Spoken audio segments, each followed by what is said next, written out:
What's up guys, for today's video magpapalit tayo ng gulong, tapos papakita ko na rin kung paano mag step by step magtanggal ng gulong sa harap. So yan guys, una, habang nakalapat pa yung gulong sa lupa, luluwagan muna natin yung tornilyo, ibig sabihin yung nut sa sa gulong. Then after dito, ito yung pinaka lock washer at ito tawag dito ito yung unang tatanggalin natin. So 8mm po yung niyan. Tapos sa kabila ganun din, tatanggalin din natin yung pinaka washer nya. Ayan. Tapos pansinin nyo guys, nakakurba yan, dapat pagbalik ganun din yung pagpasok niya, so dapat ganyan din. Tapos dito naman tayo sa kabila, so pwede natin tanggalin yung nut nya. Walang kasamang pantanggal yan, kaya yung size na gagamitin dyan is 23mm. o bili na lang kayo ng sarili nyong gamit para pantanggal dyan. So maganda yung close rings na o di kaya yung ganito socket, so para hindi mabilog yung yung nut. So yan, pansinin nyo guys, yung pinaka nut nya dyan nakapatong yung ayan, yan, meron siyang sobra na so dito nakapatong yung pinaka niya, ba tawag doon, parang swing arm maliit. Ayan, sa kabila ganun din. So yung dun sa yung una, pwedeng hindi na natin tanggalin, ito dapat tanggalin talaga to lahat para so ayan, adjust natin yung jack para umangat yung body niya. Ayan, kita nyo guys, umangat na, so mahuhulog na yung pinakaihi niya. Ayan, angat pa natin ng kaunti.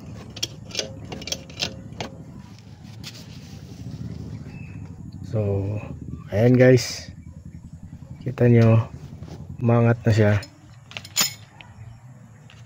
So ito yung gamit niyan, yung dalawang yan lang ang mayroong parang special tools yan na padala galing sa sa unit natin. So yan, adjust mo yan, tanggalin mo yung nut saka yung malaking yan,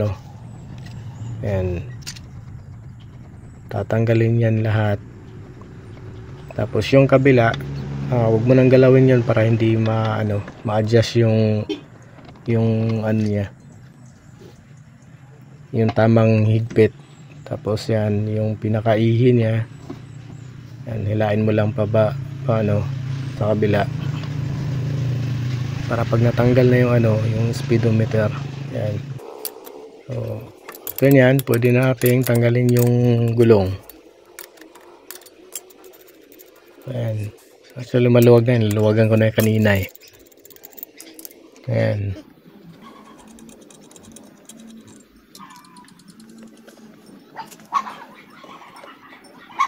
So dahan-dahan lang sa pagtanggal guys, para hindi madumihan yung natin, yung ihi, kasi may yan may grasa yan, baka didikit yung dumi. So yan, patong mo lang siya dyan sa pinaka ba tawag, swing arm nya. Yan, so dahan-dahan lang din guys, kasi may thread yan, baka masira. So ito yung gulong na ipapalit ko guys, tubeless na po yan. So yung size niyan is size niyan, ayan, 120 by 70 12. Ayan, so sa scooter po yan guys. Ayan, tubeless na po yan. So ang gagawin nyo, bili lang kayo nito, yung pang tubeless na yan, tawag dyan, pito ba yan o tawag dyan. So bili lang kayo niyan, So salpak nyo yung gulong na tubeless, yun na yun. Pwede kayong maglagay ng sealant kung gusto nyo, pero sa akin di ko na nilagyan kasi ewan ko kung totoo, may narinig kasi ako na yung sealant daw nakakalawang daw ng rim. Dahil daw dun sa chemical. Hindi ko lang alam kung gano'ng katotoo, pero yung rim natin, bakal po yan, kinakalawang po yan. So iwas na lang sa kalawang. So hindi ko na nilalagyan ng sealant. So ganun din, okay lang din. Pero nasa sa inyo yun, kung gusto nyo may sealant, okay lang din, mas maganda rin yun. Para kasi mahirap magtanggal dito banda sa harapan. So mas maganda na rin yung antayin nyo na lang na mapudpud yung gulong nyo. So yung mga konting so yan, yung flat guys, mapapansin nyo yan sa labas banda yan. So ganun yung pagbalik yan guys. Balik natin yung ayan.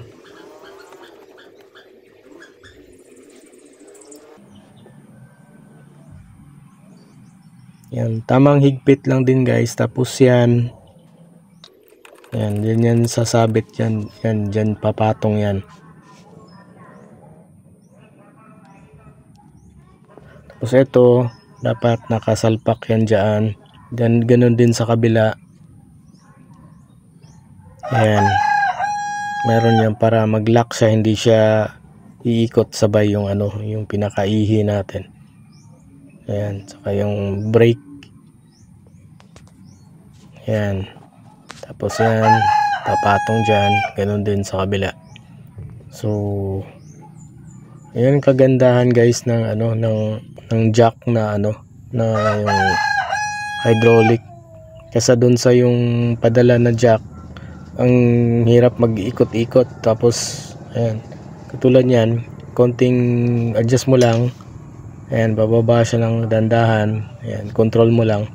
So, makokontrol mo rin yung yung dito. So, makikita mo, dandahan mo siyang ibaba. Ayan, makokontrol nyo guys kung tatama ba siya dun sa nut o hindi.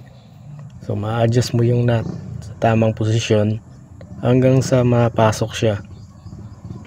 Sabay yung pinakalock din sa gilid. So ayan, huwag nyo lang isagad masyado para makapatong siya doon sa pinakanut din yan, yung patungan niya. So ayan. Ayan, dapat hindi siya nakababa all the way para may patong mo siya dyan sa sa nut niya.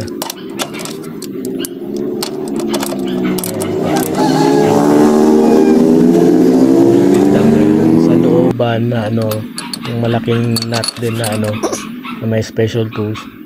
Ayan, hihigpitan din natin yan. So yan guys.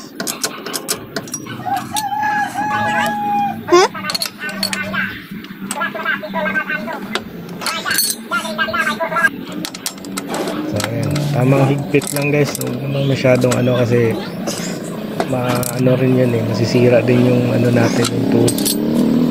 Hindi naman kailangan higpitan ng sobrang higpit. Sakto lang, sakto. Tapos ito, balik natin yung washer niya. Ayun yung pinakalock niya. So, itapat lang natin yung butas. Ayan, hanap tayo ng sakto. Kung sobrang higpit na, adjust lang din natin. Ayan. Tapos, pag naipasok na siya sa tamang ayan, pwede na natin higpitan. Ayan, niluwagan ko kasi masyadong hindi siya tumatama doon sa butas, yung pinakamaliit, yung 8mm na ayan, pagsakto lang yan, okay na yan. Hindi naman basta-basta matatanggal yan dahil may lock na yan yun na yung pinakalock niya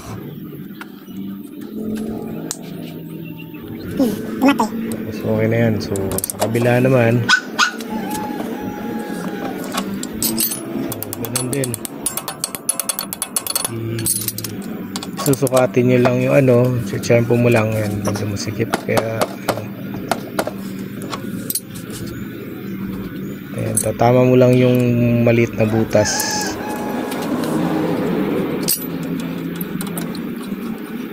Higpitan na natin yung pinaka ano. Wag kalimutan higpitan yung mga nut sa gulong. Baka mamaya tatakbo ka, makalimutan nyo, tatakbo kayo, magwawabol yung ano, yung gulong yung sa harap.